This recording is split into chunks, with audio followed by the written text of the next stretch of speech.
if they decide to continue this or hand it off to California Highway Patrol, it would not surprise me, considering he is choosing to stay on the freeway. But right now, LAPD maintaining control of this pursuit, and their helicopter is, and now they are continuing to cruise right along with him at about 60 miles per hour still.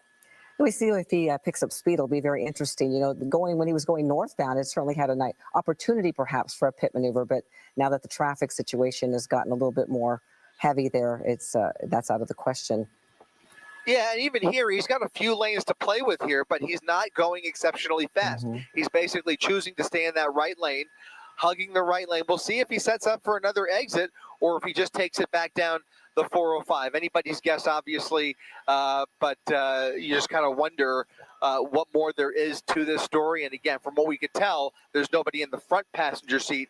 A little bit early to say whether there's anybody in the back seat here, but it looks like he is indeed getting off the freeway once again. This time I think it's going to be Florence or Manchester Avenue. Okay. Yeah, we'll see where this person goes, because again, we're not quite sure if this person knows where they are located, let alone knowing the directions to get back to wherever they wanted to start from. But again, this is a relatively calm pursuit, Chris, as you just said. But once you get on surface streets, it sort of takes it up another notch of nervousness for at least area drivers and law enforcement. Yeah, they always prefer to keep it on the freeway if at all possible. But with this kind of driving, it's really anybody's game here. And quite frankly, time is on the side of law enforcement. He has a finite amount of fuel in that tank, and we have no idea how full it is. But you know, again, LAPD has unlimited resources to keep up with him and follow him. If it really is basically just a following, it's not a following, it's a pursuit, but they're basically following him at these relatively slow speeds. They could do this all day long until the vehicle runs out of gas, and you can see them certainly slowing down with him here at this intersection. It's going to be Glasgow Avenue at Manchester Boulevard. He's going through Manchester and continuing south here. So they're going to continue right along with him, going much slower now as he makes his way into more of an industrial area here near the airport. Yeah, which is also, probably more pedestrians involved. But we've never really seen a pursuit that goes this slowly. And very cautious. The driver's very cautious and making sure they're minding the rules of the road, except for the one key thing that they're not pulling over. But again, we believe this suspect is wanted for a series of crimes, including a sexual assault. So, of course, law enforcement want to get him into custody. And this might be that time, Chris, where they start to sort of get an idea of where this person is going to go, so they could possibly put a spike strip down or use some other means to get this driver to pull over. Yeah, the options are going to open up here, especially as he's in a more kind of emptier street. If they do give the go-ahead for a pit maneuver, that could be an option. Right now, they're kind of cruising. I mean, look at how to your point, he's stopping at the stop sign, stopping at red lights, really obeying most of the traffic laws here. Just a failure to yield as far as we've been able to see. But obviously, as I mentioned, a lot more to this story. Unclear whether they, whether he caught their attention while committing another crime, or if maybe they just ran the plates and it came back with a warrant, again, supposedly out of Boston. So they're continuing here southbound on Glasgow Avenue. They've got this empty commercial area street to themselves. If they want to execute a pit maneuver, now wouldn't be a terrible time, or they could just go along with him here. Right now, it's anybody's guess, but he is continuing at a relatively slow speed here. Yeah, it makes you wonder, what is he thinking? Maybe he's thinking of giving himself up, and because you see him braking quite a bit, at the stop signs, and then continuing on, but going, I don't know, 30 miles an hour there, maybe. Yeah, there's always the possibility that they may be efforting to contact the driver, whether they've been able to maybe track down relatives and they were able to actually negotiate with him, or get a dispatcher on the line with him, or a negotiator. That sometimes is the case. Purely speculation on my part. No information that we have yet that they have managed to actually contact him. But it is a possibility. Would not be uncommon or surprising if they choose to go that route and decide that this is a person that they can negotiate with. Otherwise, again, we always have the option of setting up for a spike strip or a pit maneuver. Of course, for that spike strip, he'd have to establish a little bit more of a pattern, but they certainly have plenty of resources at their disposal here. Now he's on La Cienega Boulevard, which is going to be a much more a larger street, a busier street, but right now it does appear relatively empty in this area as he crosses Century Boulevard. Yeah, I always find it interesting, Chris, you touched on it a moment ago, what tipped these police officers to try to start this pursuit. But sometimes the most routine traffic stop violation leads to something far more serious. And so that might have been the situation where they thought, this person's driving like they don't know where they're going, if they are in fact from Boston. And then they see that he has, wanted from other jurisdictions. So it is obviously concerning because police never know who they're going to encounter when the person actually does pull over. But right now they are stopped. And it's very interesting to see what is going to, this is that cat and mouse game that these pursuit suspects have with law enforcement. That's exactly right. And to your point, Colleen, we now have word that they are operating under the suspicion that that suspect is possibly armed inside of the vehicle. And that obviously does change the calculus quite a bit going forward in this pursuit here. So information starting to trickle in here, possibly armed suspect behind the wheel of this vehicle, a sexual assault suspect. We believe that they are behind here on La Cienega Boulevard at 104th Street in Westchester, getting closer to LAX as he continues down La Cienega. Unfortunately, we on the for the time being are stuck on the north side of LAX as we try and navigate airspace here. We're talking to air traffic control, trying to see if we can get across the runway to meet up with the suspect on the other side. If he continues southbound on La Cienega Boulevard, paralleling the 405 freeway there you see on the right side of your screen, we'll look for any signs of him maybe attempting to re-enter the freeway. He just passed a freeway entrance, but it's certainly not the last opportunity he'll have. He's going to continue southbound on La Cienega. You can see him underneath the air traffic here coming into the airport, and he is continuing southbound. We'll see if he stays on La Cienega. Yeah, that LAX airspace always poses a problem. We've been seeing so many pursuits lately that have been erratic and crazy and nerve-wracking to watch. And this is a relatively boring one, and we're grateful for it, because it puts less people at risk and less pedestrians at risk.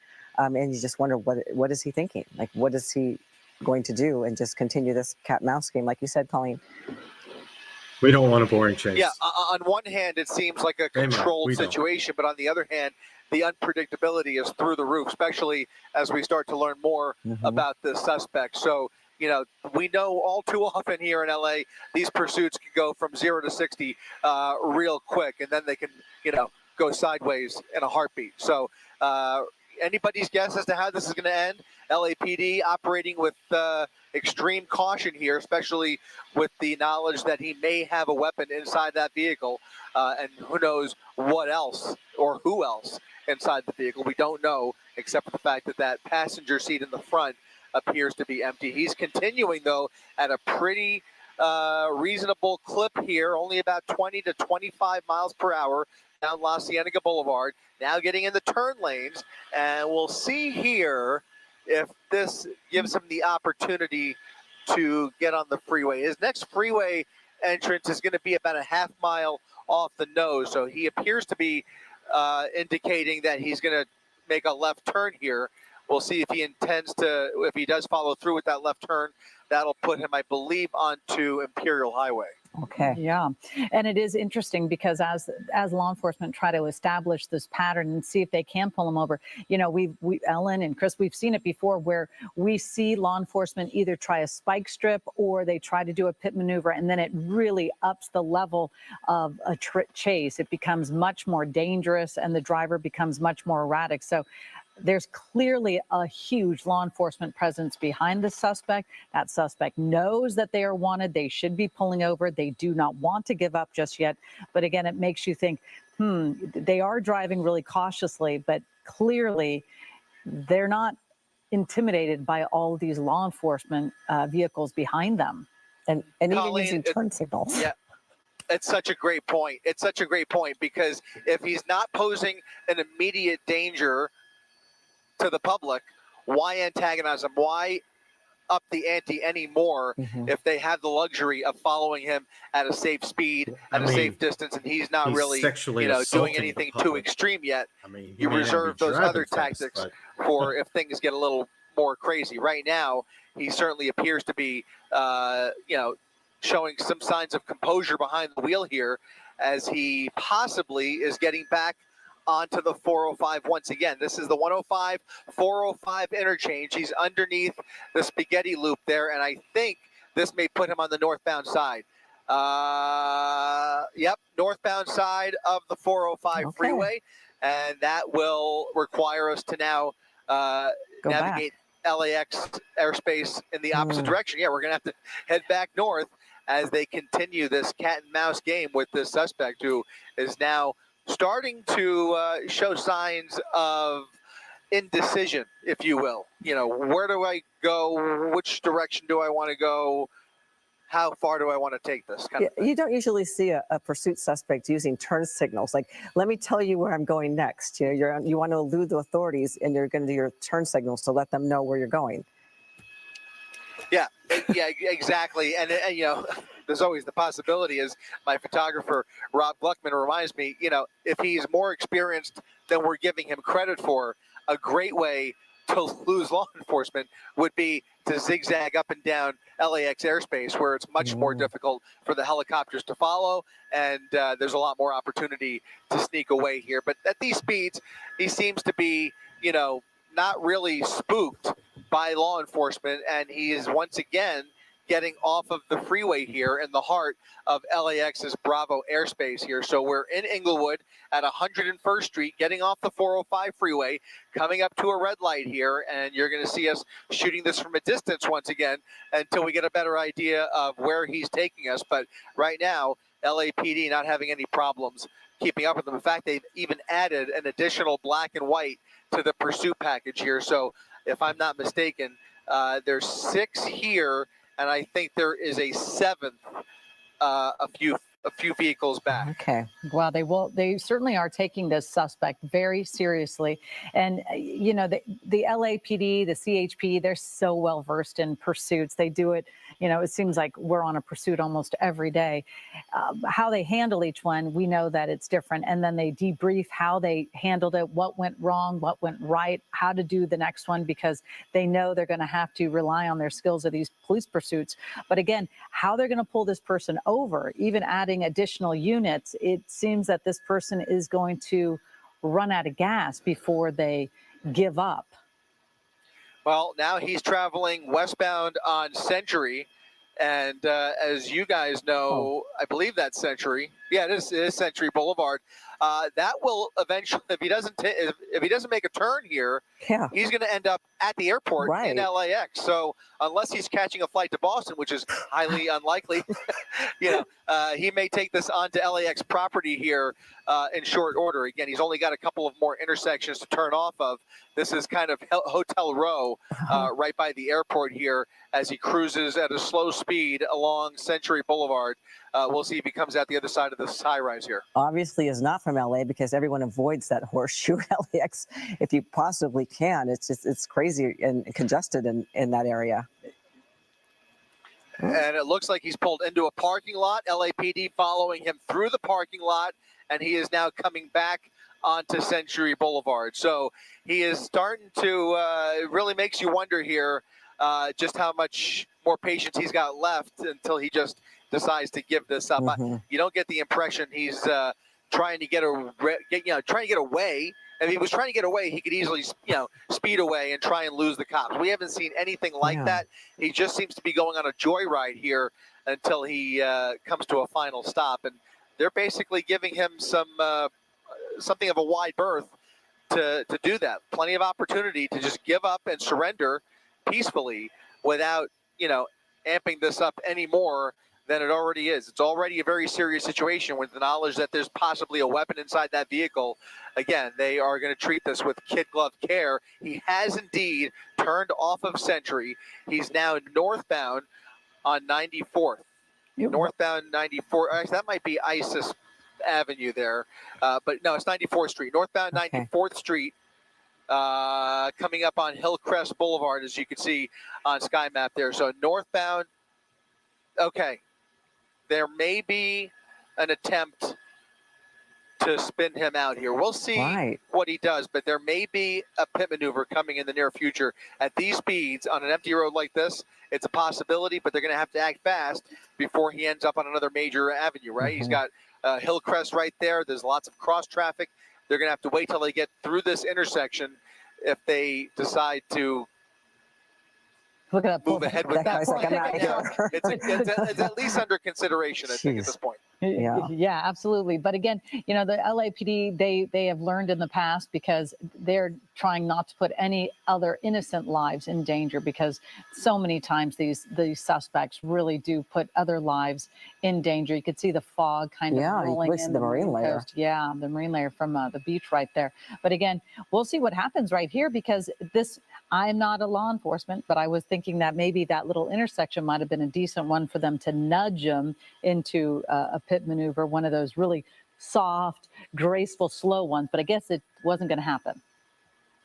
No, I mean, it was, they really like to have, you know, nobody in the way. And I think this is just a little bit too busy of an area to follow through with that.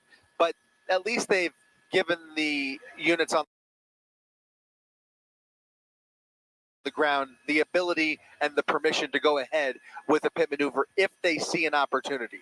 So as we get further north here, coming up on Aviation Boulevard, or he's on Aviation Boulevard. As he goes further up Aviation, if they see an opportunity where he's traveling slow enough, which he certainly is, and there's no other innocent motorist in the way, maybe they will go ahead and do it. Or, as we mentioned before, they may just decide to say, you know what, let's just keep this at a slow, peaceful pace and let him make the decision on his own. Again, at these speeds, especially in a commercial area like this, they have the luxury of letting him exhaust more fuel, kind of run down his patience and his adrenaline, and maybe he'll think better of this. Yeah, and at least he's not putting pedestrians and other vehicles in peril, because we've seen that before, where, you know, they just blow through stop signs or red lights and they scrape cars. So this is at least mild that way, not putting other people in danger so far.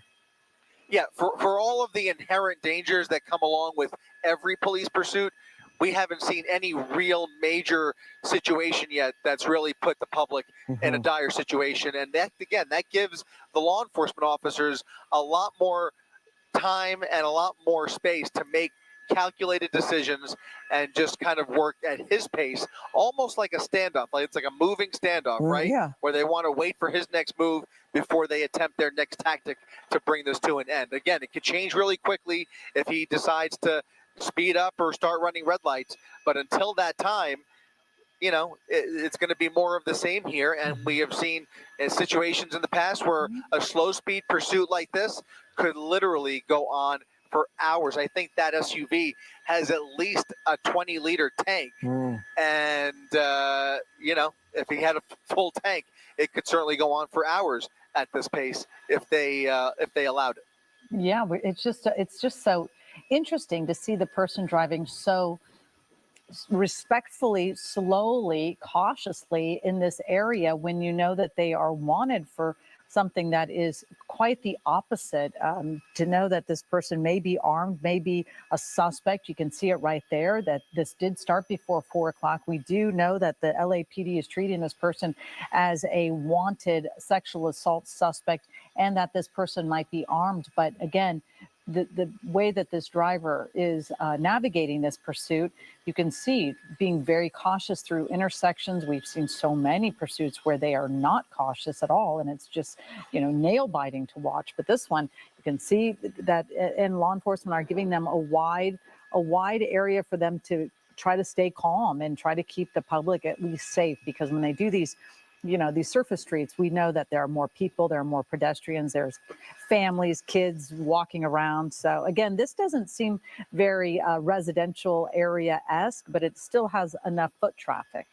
Yeah, well, now he's back on Manchester Boulevard, which is going to be more of a commercial street here. There are already, you can see, more pedestrians. And the problem with the pursuit that extends and just kind of meanders like this, Mhm. the more opportunity you have for people to catch wind of it and try and catch a glimpse of it. So now everybody in the neighborhood is going to get the notification on their phone and decide to, try and catch a glimpse or even get video of the pursuit as it comes through their neighborhood here or through their business district. But he's now made another turn onto La Cienega. We've been here before, so he is revisiting some of the same area, and he had the opportunity to make a left onto the freeway there. Interestingly, Yeah. he could have gone left. He could have gone left and got onto the southbound 405. He turned the other way and is now going the opposite direction, away from the freeway, westbound, away from La Cienega. Now just kind of making random turns in the Westchester area. Again, we're just to the north of LAX, and if he continues south on Glasgow here, that will take him right back to Century Boulevard, where he was just a few minutes ago. So he is starting to retrace some of his steps, and if that continues, then of course you do have the possibility of setting up for a spike strip if they can get somebody to the right place and the right time. Now he's pulling in to a CarMax dealership, a private property here with a big parking lot. He's moving through the area, just cutting through, it looks like, behind a Home Depot, coming onto a transition road that will give him, I think, again, it'll give him access to the freeway if he makes a right turn. If he makes a left turn, he may also be able to get on the freeway, but I'm not sure about that. We'll see what he does. He's making a right turn. Okay. Right turn onto La Cienega. There's an exit to or entrance to the north and an entrance to his south. They're all making that right northbound turn on La Cienega with him. And you notice that undercover vehicle that has joined the pursuit as well in the last several minutes that I noticed that black SUV has stuck with this pursuit. He's kind of tailing the rest of this pursuit, interestingly enough. So just kind of pointing that out as they continue with a large pursuit package. This is all LAPD units that are continuing at a safe distance here, safe speeds. Again, right at the corner of La Cienega and Hillcrest Boulevard in front of the Home Depot next to the 405 freeway. Yeah. Looks like he's stopping, Chris, or is he just minding the red light? He's at a red light. He's at a red light. I forgot. He's the polite He's letting suspect. it breathe. Yeah, he's obeying the traffic signal. And you see them in position. If he decides to surrender here, he's come to a complete stop, and they're ready to execute the felony arrest if he does open the door, show signs of surrendering. But again, so far, no signs of that, despite the fact that he's stopping for red lights and stop signs. He's not pulling over. He's not opening the door. He's not even showing signs of communicating with these officers yet. Sometimes we look for that. We see that change over the course of the pursuit. Maybe a hand gesture out the window, or maybe even stopping to talk to other pedestrians or other motorists, especially if he starts to run low on fuel. Again, right now, this has been, not the most dynamic pursuit. He has been slow and steady this entire time, and I don't know, by my estimation, it's been at least a half hour that we've been over it. So this pursuit going on for probably close to 45 minutes. That's a round number on my part. You guys might have a better estimation, but I think it's been about 45 minutes since we first caught wind of this pursuit. Again, northbound La Cienega Boulevard. If you're just joining us on ABC7, you're taking a live look at an LAPD pursuit in progress. They are in hot pursuit of that SUV. They're stopped at the intersection of La Cienega and Arbor Vitae Street. You can see LAPD units stopping with him at each and every stop sign. It's a slow speed pursuit. The driver behind the wheel wanted for sexual assault on an out-of-state warrant, possibly Boston. And you can see the driving, as far as we could tell from the entire time that we have had eyes on this pursuit, has been relatively composed. Not exceptionally high speeds by any means. Even on the freeway, guys, he was only doing at a peak of 60 miles per hour at the fastest they've clocked him. And on these surface streets, he's actually going, I think, below the speed limit. Yeah, I don't think he's gone past the speed limit once. Oh, spike strip ready. Spike strip ready. He went around the spike strip and ventured into oncoming lanes of traffic to get around that spike. And then it looks so like I'm told there was a spike strip there. They were anticipating it. There's another unit who's waiting for him. Now they have some opportunity here to set up for these spike attempts ahead of the suspect. They're going to try again here. We'll see what happens, but it looks like the road is opened up here for him. It's an empty Isis Avenue as he continues westbound through Inglewood. Yeah. And we'll see if this Westchester, I should say. escalates his driving. Going into the Yeah, that's parking the lot. problem. Like we talked about, once you start to, once law enforcement shows signs, now he's pulling into a gas station. Look at this. They're Pulling into a surrounding gas him. station, doing the loop-de-loop. Obviously was never going to have a chance to get gas, but is he using this to make the U-turn, or is he starting to run low on gas? What is the mental situation goodness, behind the yeah. wheel here? That's what you're wondering now, Mhm. because with that spike attempt, you could already see things are getting a changed. little bit more aggressive, Mhm. a little hairier for law enforcement here. You see them kind of just kind of all making that U-turn with him and then continuing in the original direction he was going in. So it's really a game of cat and mouse. You get the impression he's not really familiar with the area, and he's making a lot of random moves here. We'll see how this plays out, guys. It'll be nice if he actually is low on gas, and that's the reason he was going in there, but we can only hope. No. Also, Chris, moments ago, just a few moments ago, you zoomed in on the inside the. Here comes the pit. Oh. Here comes the pit behind that building, Oh. and he's speeding up. Look at Okay. that. Wow. He's speeding up. He saw him race up right Mhm. behind his right fender, and sure enough, he sped up to evade the pit maneuver. I'm sorry to step on you, Ellen. No, Things it's okay. sped up really quickly there, and you saw that primary unit got the go-ahead to do the pit maneuver. They had a perfect opportunity there, and sure enough, just like he went into oncoming lanes of traffic to Mhm. get around the spike strip, he sped up to evade that pit maneuver, and now this is the problem. This is exactly what we've been discussing over the last several minutes. If you start to get aggressive with him, he now is showing willingness to drive more aggressively to evade those officers, and now things are inherently amped up to a slightly more dangerous level, you'd say. They certainly are. have. But I'm curious though. Moments ago we were talking about it. If that suspect, we talked about the suspect possibly being armed. And when you zoomed in, boy, it looks like this police officer is going to try the pit maneuver again. Ooh, it gets right up behind them. If that person did have a weapon inside their hand, that was what I was trying to figure out. Right. So now that they have that knowledge, they have the suspicion that there may be a weapon in the vehicle there. They're going to treat it very carefully, but they feel comfortable in the situation that they have enough units in place where they can, spin the vehicle out Mhm. and make the felony arrest. They have units ready. Again, each of these cruisers have 2 officers in them. They will immediately point their guns to that driver if he pulls anything scary or threatens those officers in any way. But the hope is that once the vehicle is immobilized, he will hopefully surrender. And they're giving him the benefit of the doubt. They don't want this to continue too long, because the longer it goes, the higher the risk. Because eventually the behavior behind the wheel here, we've already seen it changing slightly. And of course, if you agitate the driver too much, you start to increase the risk for all of these innocent motorists who are just trying to get home on a Thursday afternoon. Right. So he's continuing now on Westchester Parkway, approaching Sepulveda. And again, we're just a couple of blocks from LAX Airport. Did that driver ever end up hitting either one of those spike strips? I know we were looking at it closely, but I just keep looking at that front passenger side wheel, and it looks slightly lower, but maybe just the rims are really big. Yeah, I don't think so, but it was behind that building, so that's just my guess is that he was able to skirt around it.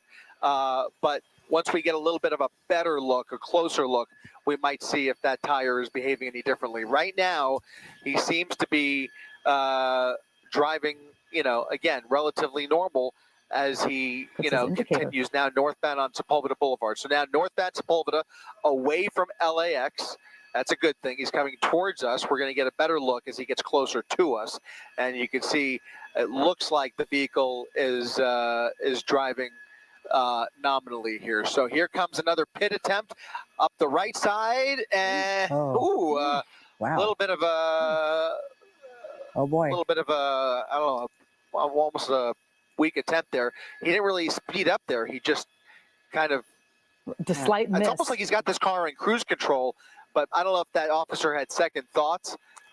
He got really close to him. He did, yeah. May have even kissed the back bumper. I'm not sure. It's difficult to tell from this angle, but he certainly slowed down at the last second there, and it looks like the driver is drinking a bottle of water as he continues this joyride. So northbound Sepulveda continuing the chase, and he's certainly obviously well aware of those officers in the rear view as he's able to, evade these pit maneuvers and drive around these spike strips. Something tells me he's just going to take this to the very end as long as he's got gas in the tank. Wow. Yeah, it's very interesting. I feel like we're all a little more anxious than the driver with driving with all Here these comes law another enforcement attempt, behind you. Come on, let's see. I tell you, every time the police officer gets very close, he does speed up. Yeah, well, you have to feel for these officers because in a situation like this, he could have a wide open berth on Sepulveda Boulevard 1 second, and then, on a dime, things could change. There could be cross traffic. There could be other traffic in the opposite direction. Here you see there's just not enough space for a pit maneuver. Way too many drivers on Sepulveda Boulevard. The opportune time would have been a little bit early on some of those surface streets where there was virtually no traffic. Now it's a little bit more of a precarious situation.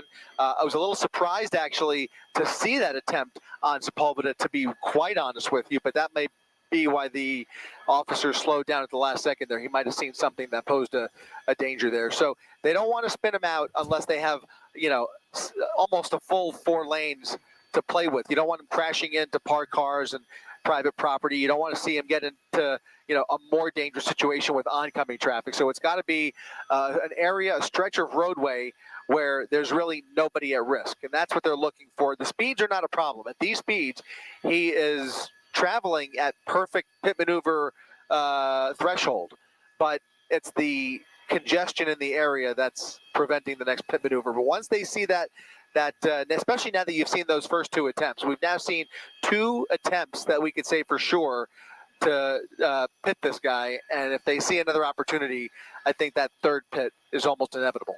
Yeah, absolutely. And you can see it's amazing to see how light the traffic is right now as we approach the 5 o'clock hour. But again, this driver is definitely just going to kind of stay the course, keep going in directions that seems like they actually do not know where they're going. And maybe they'll get back on that 405 and get stuck. Yes. But again, we're watching, you could see the marine layer kind of obstructing a little bit of the clarity that as we see this suspect just stopped at the red light. And has he been in this intersection before? It seems like he's still circling in that same general vicinity. We're in the vicinity. In fact, he's at an intersection that gives him access to the 405 freeway. And I've got to tell you, the marine layer is moving in quick. Wow. So we've got an LAPD airship right overhead, and he may have only one more pass as the marine layer obscures this pursuit completely unless he makes an eastbound turn. He doesn't realize it. He doesn't realize. So he's traveling north. He's continuing north here, and if he made an eastbound turn, that would have been great. But as the marine layer moves in here, all of these helicopters are going to have to. Well, he will be out of visibility pretty soon here if he continues northbound. That's what I'm trying to say. He doesn't realize it, but he's actually doing the right thing. If he's trying to lose the helicopters, it'll be up to those ground units to finish this pursuit if the marine layer does indeed move in here, which it certainly is. You can see it in the picture here. If we widen out just a second, you'll be able to see a thick layer of clouds that are about to completely cover this part of West LA. So continuing up through Fox Hills. We're at the Fox Hills Mall, up Sepulveda at the Fox Hills Mall, continuing at a slow speed, relatively slow speed, I would say maybe 35, 40 miles per hour, a relatively empty stretch of road here. We may see another pit attempt, or they may just continue northbound here. It looks like they're continuing northbound. Again, he's doing a perfect speed here, right around 30 to 35 miles per hour. If they see the opportunity, I have to believe they're going to go ahead with it. He's going underneath the 90 freeway now. He's had several attempts in the last few minutes to get onto a freeway, and that might be the first red light he's run. I'm not sure. I think he had a red light there. Don't quote me, but I think that was a red light. Okay. This is definitely a red light. He's stopping with traffic here, and he's patiently waiting behind. And look at Yeah, these drivers, Alan. Like, I think they're videotaping them. yeah, He's getting yeah. away Well, from you know, him. yeah, they hear the sirens, right? These Yeah. all of the drivers at this intersection hear the lights and sirens. They could see the commotion. They can see the commotion. They see the helicopter flying overhead. Something is up here, and now you take a very hands-off approach if you're that primary unit. You got to let them get through this intersection, get away from all of these innocent people before you do anything else. You don't want to agitate him at a stopped red light here. And he is stopped. He is waiting patiently behind this traffic, and they will continue the joyride with him here, northbound Sepulveda Boulevard. But you could just tell in the last 10 to 15 minutes, there's just a different energy down there. If he continues, they're going to have to employ more tactics, especially after giving those initial go-aheads for the pit maneuver and the spike strip. Now they're really committed. Now they've got to follow this all the way through until this comes to an end. Chris, we're showing on the right side of your screen the failed pit maneuver attempts that happened just a few minutes ago. You can see, you know, they got pretty close, but then it sort of backed away, and perhaps other factors came into play, other cars there. But there you see the attempt, and it was so close. I do think that he touched. It might have clipped him. Yeah, maybe just like you said, Chris, like a little kiss. But we are seeing that, and you are absolutely right that the energy of this pursuit has definitely been ratcheted up because of those pit maneuver attempts. And it looks like they're trying to do it again on the left-hand side. Yeah, it looks like they want to give it another go here. He's speeding up. The minute he sees that primary unit come up behind him, he speeds up. He's once again stopped at a red light. What I was going to note there, I think at least 3 or 4 times in the last few minutes, he's had a perfect opportunity to get on the freeway, and he's bypassed all of those opportunities. Again, just trying to get into his head here, trying to figure out where he wants to take this. It certainly doesn't appear like he wants to get on the freeway. And again, every attempt at a pit maneuver, he just steps on the gas, floors it, and slows down again. So it's a game of cat and mouse. We use that phrase all the time, but this is a quintessential scenario where it's really, it's a tough game. It's a game of whack-a-mole, because the minute you try and, speed up behind him, he speeds up, and it's here he comes. Oh, here he comes. Here he comes, speeding up right behind him, and the pursuit vehicle speeds up again. Oh. Yep. So curious, because if he really wanted to get away, you'd think he'd start speeding like we've seen in other pursuits. Yet he only speeds up when they attempt that pit maneuver.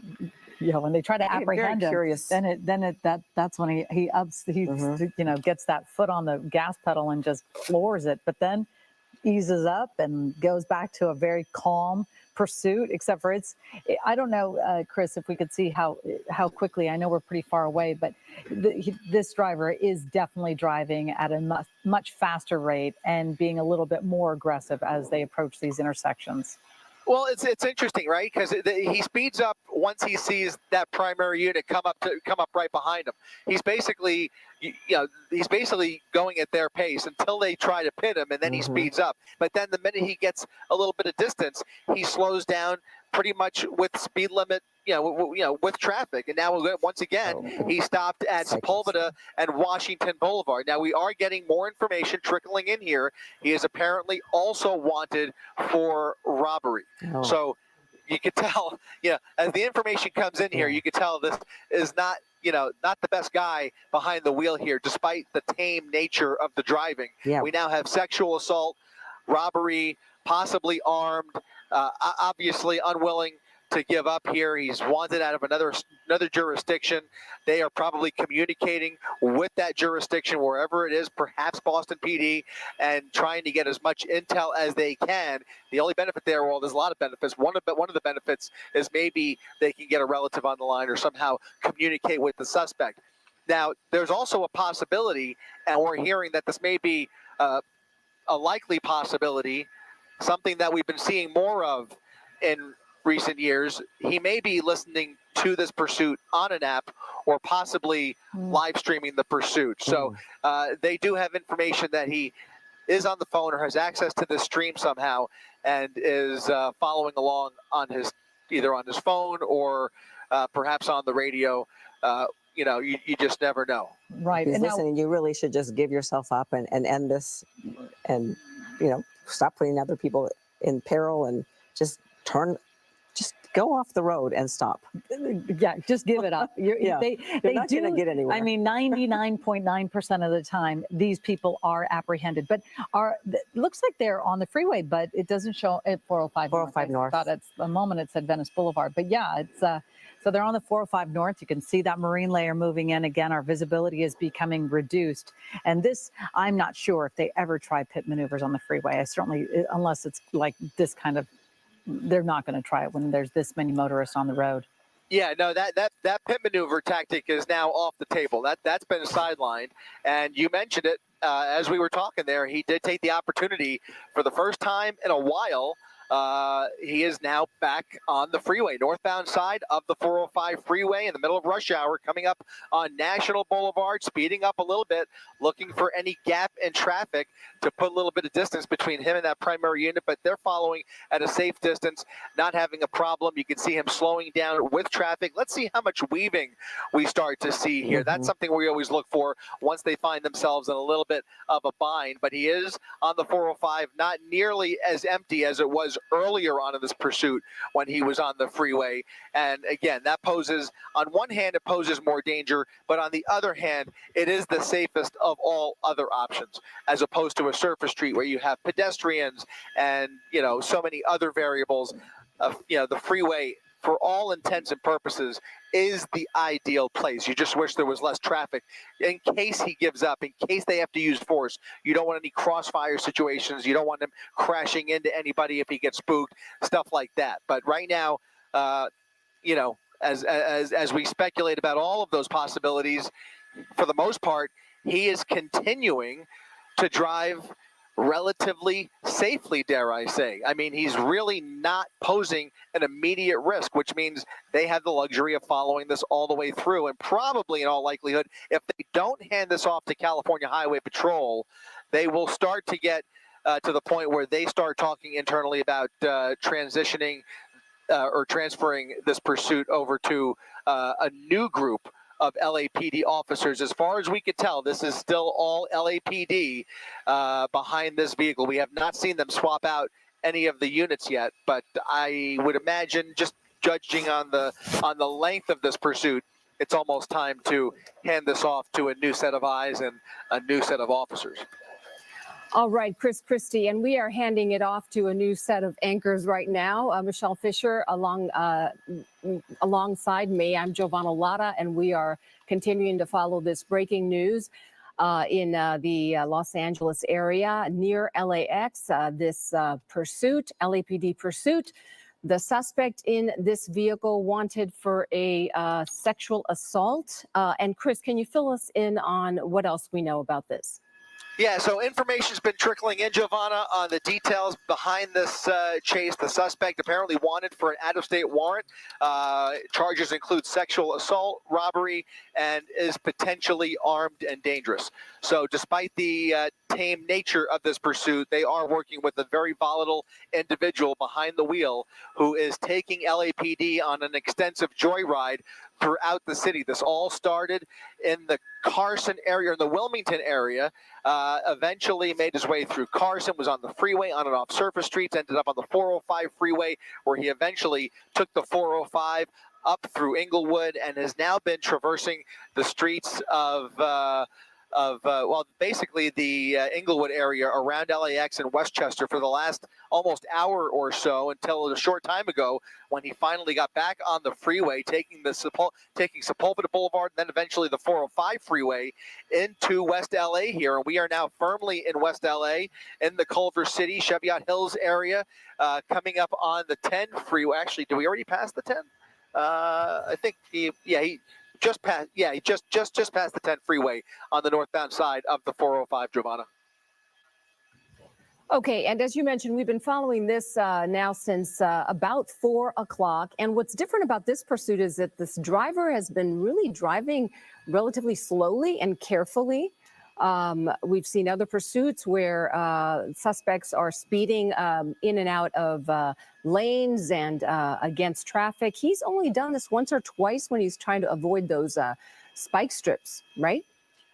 Yeah, I mean, for the most part, even when they're right behind him, we haven't seen a lot of lane changing. Now you see him starting to weave a little bit more, and he was hugging the left lane for a short time, but now as he ventures over to the right, all of those motorists hear the lights and sirens behind him, and he is just looking for gaps in traffic to get around. So instead of committing to one lane, everybody's trying to move over to make way for the pursuit coming up behind him. Thankfully, considering the time of day here, thankfully he is driving nice and slowly at a very safe speed. If that was not the case, this could get very, very dangerous. Thankfully, it is not the case, and he is traveling at a safe speed here. We'll see if they try and get another look. Look at that officer coming up behind him here. Still keeping his distance here. They're not going to get too close with all of these innocent motorists in the immediate vicinity, but certainly they have already attempted several pit maneuvers over the course of this pursuit. But now that we're on the freeway, that's pretty much off the table for the time being. But they may pull up next to him to get a better look inside the vehicle or even try and communicate with the suspect. But again, with all of this traffic, it's really just a matter of time, right? You're just kind of waiting for those opportunities and trying to keep your distance, follow at a safe speed until he eventually gives up or this ends some other way. But right now, it is we're in stasis here. I mean, he's really just maintaining control of the vehicle and taking police along for a joyride here without acting very erratically, despite the somewhat violent nature of the charges. Chris, you mentioned the traffic. When this first started around 4 o'clock, it was kind of an unusual sight because there wasn't much traffic on the freeway, which kind of would have given officers maybe some different options at that point. Now that traffic has picked up as rush hour really gets underway right now at 5 o'clock, what options do these officers have as they're trying to bring this to a close and you've got so many other people on the road trying to make their way home from work? Yeah, the option, unfortunately, is to keep your distance and wait it out. Let him get through the traffic, maybe get off the freeway. But at these speeds and with this much traffic, you don't want to do anything to agitate him in this situation. There's just too many lives on the stage here, and they're going to try and keep him as calm and relaxed as possible. These are all the same Harbor Division units that initiated this pursuit over an hour ago in South LA, or in the Harbor Division in Wilmington, I should say. And they are the same officers who are continuing this pursuit as we make our way through West LA. Now, we are getting, again, a few more details here. Apparently, this is a serial rapist that has been wanted out of the East Coast that they are following here. So as we learn more about this suspect, it is very obvious now why they are not letting up any pressure on him. They are treating him with kid glove care, especially considering the possibility that he's armed. And now, based on these charges and the warrants that are being revealed here, they are dealing with a wanted man behind the wheel here that they are not going to give up on. This is not a pursuit that they will just give up. But we see that frequently now in recent times, where they just basically decide, you know what, it's not worth it. The resources, for whatever reason, they just decide to let it go. This is not that situation. They are going to continue to apply pressure where it's safe, and where it's not safe, they will keep their distance and just follow slowly behind, hopefully at a nice casual pace here, doing below freeway speeds in the middle of rush hour, northbound side of the 405 freeway.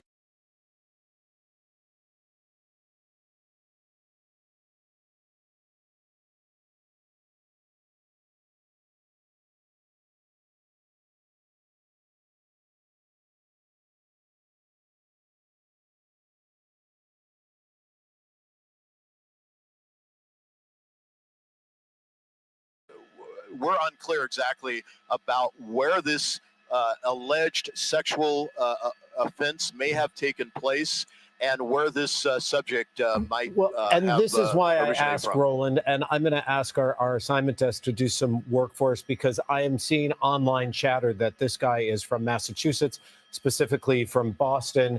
And as you watch now this pursuit, it makes you wonder how well versed he is in LA traffic and LA roads. on our freeways, and does he know where he's going, or just how long he's been here? But so we're trying to find that out for our viewers, as well as terms of the details about the sexual assault that he was allegedly involved with. But again, if this man is from out of state, keep that in mind as you continue to watch this, not knowing just how long he may have been here in Southern California. Absolutely. Well, well, if he's never had to navigate LA traffic and he's from Boston, Massachusetts, he's in a world of hurt as far as trying to get away, because I mean, this is definitely, we're in commuter hours right now. And again, he's experiencing LA traffic. So, and if he doesn't know exactly where he's going, is all we need is just that one chance for him to turn down a cul-de-sac or turn down a street that he doesn't know of, or maybe a parking lot where he's going to get blocked in, to bring this thing to an end. But so far he's been pretty lucky, and seems to have been, making turns on streets that are traveling at a respectable rate of speed. Now, as I pull out of the shot here, he doesn't have that much real estate in front of him. He does have a little bit of traffic, some cars in front of him. So LAPD will just continue to track him and follow him. Now that he is off the freeway, that may present an opportunity for CHP to relinquish any engagement that they may have committed to. You have to wonder now, Roland, too, is he is heading into an area in the heart of Westwood. For those of you who know this area, this is the home of UCLA. This is also the home of dorms and fraternities, apartment buildings, what's known as Condo Canyon there on Wilshire Boulevard. There are a number of older Angelenos who live in that area. This is the west side of Los Angeles, with those sidewalks that are always heavy with people, and as well as people using those crosswalks. So it'll be interesting to see how the LAPD tries to navigate this, as he's now in the Westwood area. And again, it's not just cars that are put into harm's way, but we have people on the streets and in these crosswalks, as well as a major university right there. And as he makes another turn, that is something they have to worry about if they were to even consider doing a pit maneuver at this point, because you do have people out there they have to be concerned about. But thankfully, this driver has not been too erratic in their actions, stopping now and making yet another turn left this time, getting into a narrow space here. And you brought up a good point, Robert. We don't know where this person is from. Could be from out of state and doesn't know exactly where they are. But again, that's just, us not knowing at this point. Officers obviously know a lot more theoretically about who this is, the person that they would like to stop, a sexual assault suspect that they want to talk to now, someone who has evaded them now since 3:45 now. So it's going on quite a bit of time. And it's pretty much been like this. If you're just joining us, it just has not been an erratic type of a pursuit. It is a slow speed, winding, mostly surface street kind of pursuit where the driver is obeying all traffic laws. And you just wonder, a lot of times when you follow these pursuits, as we have for decades now, there seems to be a pattern with the driver. There seems to be a neighborhood that they like to fall into, or there seems to be a specific location where they're going, even if that means just taking a straight shot out of town to try and evade police. Here we are again in sort of this now suburbs, and there's the spike strip. There's a spike strip, yeah, but... Now, was that effective? I don't know. We'll have to wait and see. Roland, what did you see right there? Did you see it, Roland? Yep, I saw that. It looks like it was an effective spike strip. We'll see. We'll see. It should be impacted on the driver's side, if nothing at all, if anything at all, on the driver's side. So we'll see what happens here. We'll try and get to the driver's side and see whether or not that tire is going flat here. I'm gonna pull out of the shot a little bit here so my camera doesn't go crazy. But the subject now in the Westwood area on Westwood Boulevard. This is the Westwood and Weyburn. So we'll try and get to the other side if we can and try and see what that tire is doing. But I could say that was a very well deployed spike strip. And how long do we wait, Roland, to see to see just how effective those spike strips would be? Would it take just a matter of minutes now to see if there is any impact on that car? Robert, it depends on a lot. It really depends too on what kind of condition those tires are in. If you've got someone who's got bald tires and that sort of thing, it could work relatively quickly. It could be run flat tires, that sort of thing. It could that be him newer start It looks tires. like it Roland? stopped. Yeah. Oh, it's behind a car. So this would follow the pattern, Roland, where they stop at the stop light or stop sign. Right, they're still on Westwood right now, trying to figure out exactly what he's going to do. Probably scratching his head. He knows that he's been gotten. I'll try and zoom in here and see what these Yeah, let's tires are look. doing. Of course, And, we've seen drivers on rims before. It's not a for sure thing that they're going to stop even with a flat. Can't tell if there's been much of an impact yet. Yeah, it's hard to tell at this point whether there's That been back impact. one, Roland, looks like it may be a little. There Let's you go. we'll take a look here and see. Yeah. Quite Oh, yeah, possibly. maybe. Quite possibly. So we will see here what has as this continues to transpire, and the subject now still going northbound on looks like it's going to be Westwood Plaza. Well, now here you're going to. Is he getting into the university then itself? Turning. He's definitely There's in that borderline, area, making yeah. a left-hand turn now. Yep, right there. Very close to now we're right. Right, making a very close right-hand to turn. Reagan. This is Yeah. near UCLA Medical Center. Yep. Coming into UCLA Medical Center here, and driving very slowly. Obviously, does not know where he's at, but still making a turn in the turnabout here. Are they almost stopping here? It's so very slow. It's slow, very slow here, and it's an opportunity too for LAPD maybe to get ahead of this, maybe do another spike strip, Maybe block him in at potentially. this point. or possibly even block him in. But you have to we don't worry see that about happening. the people who, are in the other vehicles here, all the people, the workers, the staff. Hospital are there. patients, sure. Yeah. That is absolutely true. They definitely need a margin of safety, if you will, People to are try and make leaving sure that work. nobody else is going to get hurt. Yeah. So still, as I pull out of the shot here, still it's going to be at the medical center, on the campus of the medical center. And I just don't think this driver knows anything about where they're at or where they're going, driving ever so slowly here. So we just don't know what they're going to do next here. You got a number of cars here in the turnaround. Oh, I see. Yeah, there's nowhere to go. Right. And well, and you are right. And This is right here in an area where you do have a lot of patients coming out. I believe that's the cancer center right now that he may be passing right there, where a number of people go in for chemo, for dialysis, for treatments there. And this guy has no place to go. So, Roland, what should be the LAPD agenda here? What should they be doing right now? Perhaps get on the other side and just block him in so he cannot leave, even if he tries? Definitely, it's an opportunity to set up another spike strip as slow as this, and to make sure that those tires were completely spiked on both sides.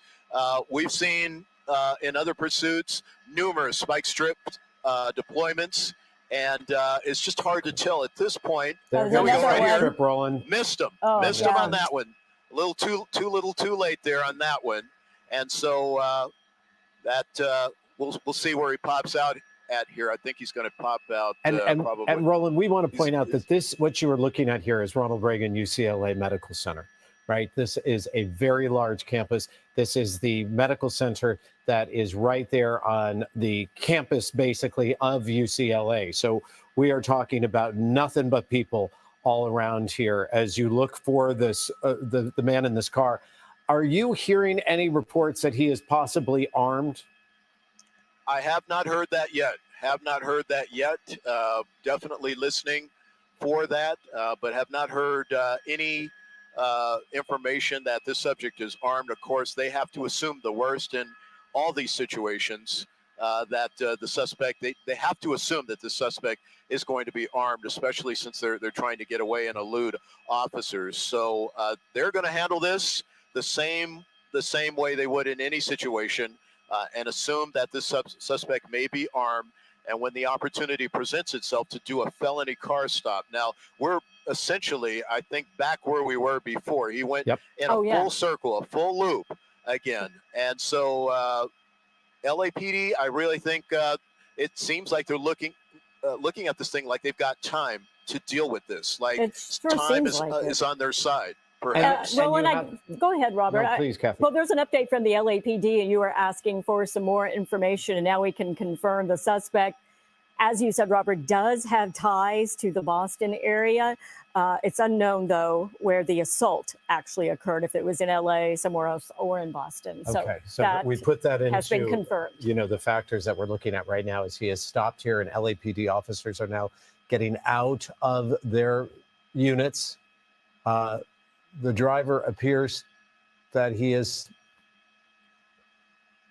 Just stopped right now. Is there right? communication? I can't see if the windows are open or not. Roland? Yeah, no, I don't see at least the side windows open just yet. But definitely, I'm sure that they are yelling out orders to that driver on their PA system. You can see, okay, There we car go. door now opening.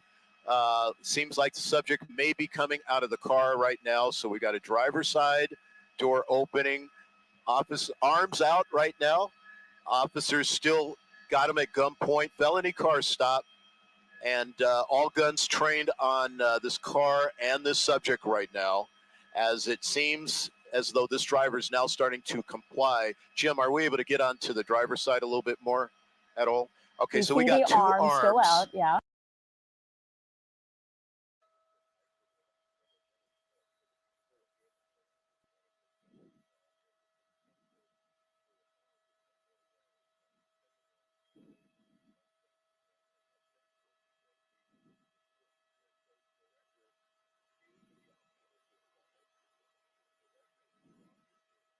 Have trouble getting out, or not wanting to.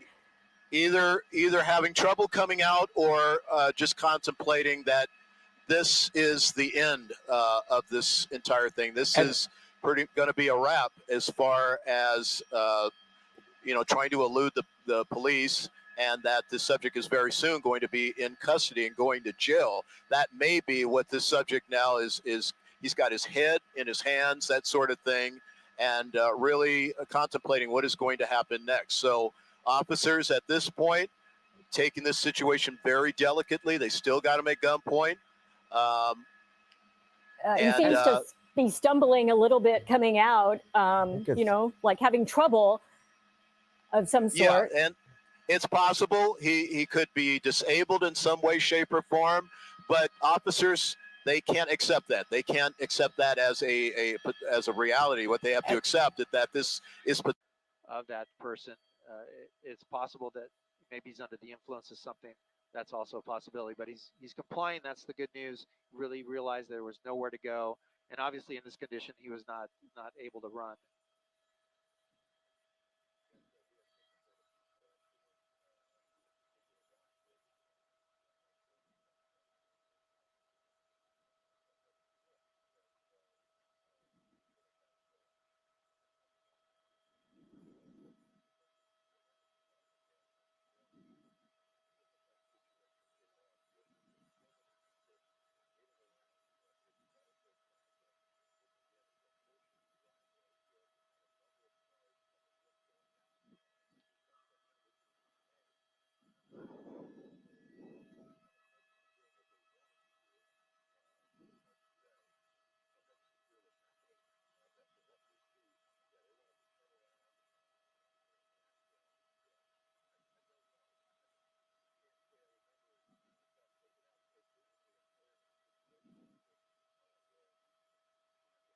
This dude makes me think of like Danny DeVito when he played the Penguin 1,000 years ago.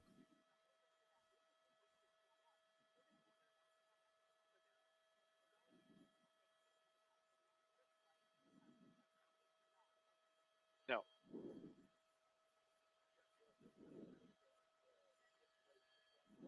Yes.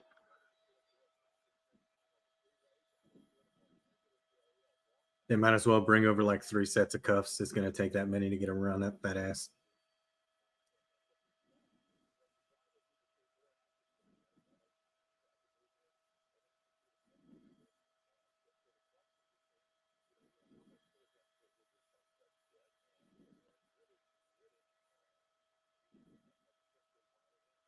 Absolutely. We were just uncertain about that. We'll see if they find a weapon in the vehicle or Is not. this dude gonna Definitely fit going to in the search car? through it. They've already cleared it for any other people. They should bring in a flatbed. Listening to what the LAPD is saying right now, it sounds like they're going to transport him into that vehicle with the door open, and no need for medical assistance at this point.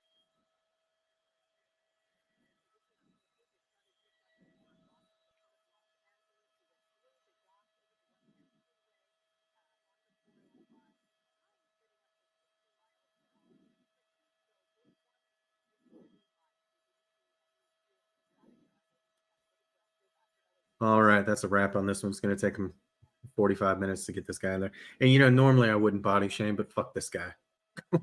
I mean, if he really, truly is, you know, a serial rapist, fuck this dude. Nobody cares about him.